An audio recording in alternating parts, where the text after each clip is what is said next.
Hi fam, it's your girl Pearl, and I'll be talking to you about the Caribbean literature.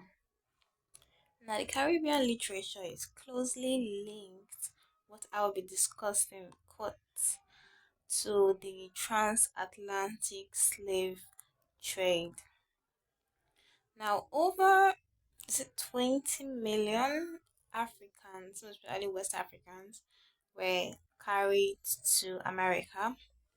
That's South America and North America. For the North America, we have the Caribbeans, of course, and we have countries such as Jamaica, Barbados, Haiti, Trinidad, St. Lucia's, and places like that.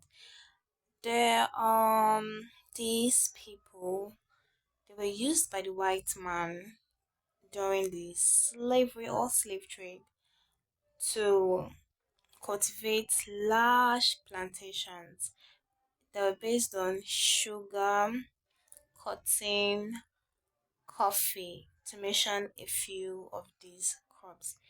It was a Hercule's tax, yes, of course, it was really, really difficult.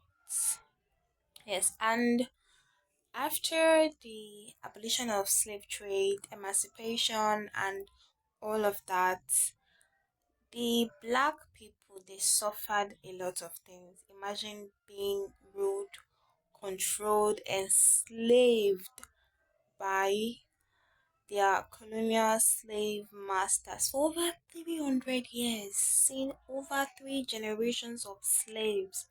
Imagine the kind of mindsets they would have. So there are major themes that we'll find in Caribbean novels. We see struggle for their kind of identity, alienation, so to say. Alienation was a really predominant theme in their text. And then we see this acceptance of their unique heritage, their personality and stuff like that. When we start examining books, we'll see these qualities explicitly. And if I use an example by the Jamaican writer Trevor Rhone in his book Old Story Time, we see this story through the perspective of the narrator. And it's quite different what Trevor does in his book. This old man tells the story to his audience, but he's also a part of the story. He participates minor scenes in the story. Yes, and he helps move the plot and all of that. He leaves the story and then he speaks directly to his audience. So he performs this traditional role of the storyteller in African oral literature, which is really important. And we also see this its relevance. It makes use of the third person perspective or point of view, which we know normally is in the traditional sense. It's quite different from what it does here. Like he narrates a story, and normally we would expect the first person, like we see the story through his view, but he makes use of the third person narrative, which is quite spectacular. And then another thing we can see is the Jamaican patois. Sorry, forgive my pronunciation. Jamaican patois, Patois. That's this is a blend of English and Jamaican language, Jamaican vocabulary, the way that they fashion their own way of speaking, so to say. So this makes the story original and easy for us to relate to it. Yes, very well. So examining the characters of the main characters, Miss Age, which is Mama, Lois, her son, and Len, her son, and Lois, his wife. Mama is quite a spectacular character. Yes, right from the time Len was young, she didn't want him mixing with black kids. Like she was totally angry to see him close to Pearl. Although Pearl was obviously a bad influence on her son, but based on what we're talking about, color and identity, alienation effect, and all of that. Mama's main reason for not wanting her son to mingle with kids like Pearl was basically because of her skin color. She was black. She didn't have a problem with her son mingling with girls or stuff like that. Because of course she wanted him to mingle with developments, which she saw in the brown character of, was it Margaret? Yes, the daughter of the priest also. So she kind of forced her son into this relationship with the brown girl. She envied her long hair that went down to her waist and stuff like that. It's quite interesting. Yes. And then we see the character of Paben. Yes. Paben. Paben refers to Africa as the dark continent.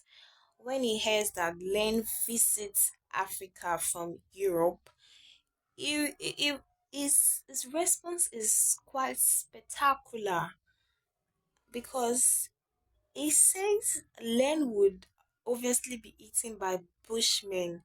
They would use him to make stew. And at this point, I had to, seriously speaking, I had to like pause for my book and like Google, are Jamaicans black people? Like originally, what's the color of their skin? What's their history? What's their heritage? I should go back and see their history. Then I got to see the alienation effect and all of that. So they basically weren't like seeing themselves as Africans, so to say. And it's really amazing because your skin is black. Africans are black, but you think that you're maybe you're browner than them or lighter dark than them, so you're better, and it's really like pretty F seriously at this state. But yes, that's what we see from the book.